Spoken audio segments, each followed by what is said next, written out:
Ada berapa dokter Pak yang diketahui? Kalau kami dari kota Banda Aceh sekitar 10 dengan supply semua. Aceh besar udah ada muncul di sini 5 unit. Ini gimana Pak kondisi kebakaran sekarang apa? Satu yang di belakang kan bisa kita padamkan karena itu mati karena ada pempes baju.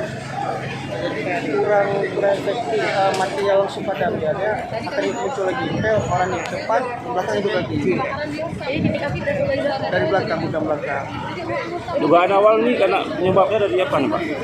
Penyebab pastinya belum, itu biar pihak polisian pengembangan selanjutnya kan di gudang belakang apa korslet, mungkin ada hal-hal yang lain di luar jangkauan kita. Jadi jumlah personil yang diturunkan hari ini di pemadam kira-kira berapa Pak? Personil kami seluruh orang piket hari ini 25 orang, dengan pejabat strukturalnya 30-an lah dari kami sendiri. Ada terbesar sekitar ada 15-20 orang.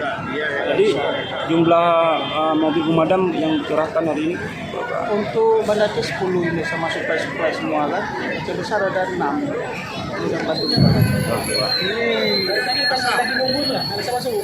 gas gimana Pak? Udah diamankan itu? Itu bukan gas itu ini baygon adalah baygon dan minyak wangi itu yang ledakan di mobil. Jadi suara dan komunikasi dari Udah mati kan sama kita dulu. Karena dia kan ya lalu jatuh ke bawah. Nanti kita jaga di bawah aja sampai ada masyarakat. Iya, Bapak sebagai apa, Pak? Ya, Bapak sebagai Kepala Seksi Pembinaan dan Pengembangan Tenaga Pemadam Kebakaran. terima kasih, Pak ya. Ya. Ini kurang aja. Ada coba tulis bahannya itu biar saya naik terus. Singkat aja yang hari ini. Iya, nggak ada cari tahu.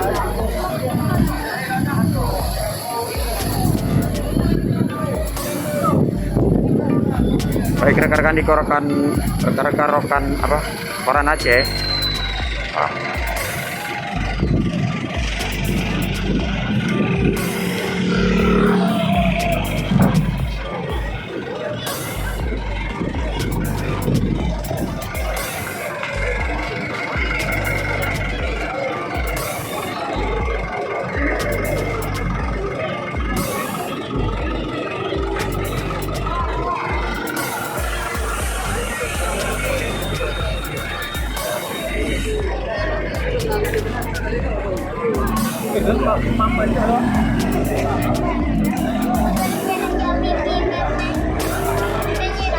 Pinggir.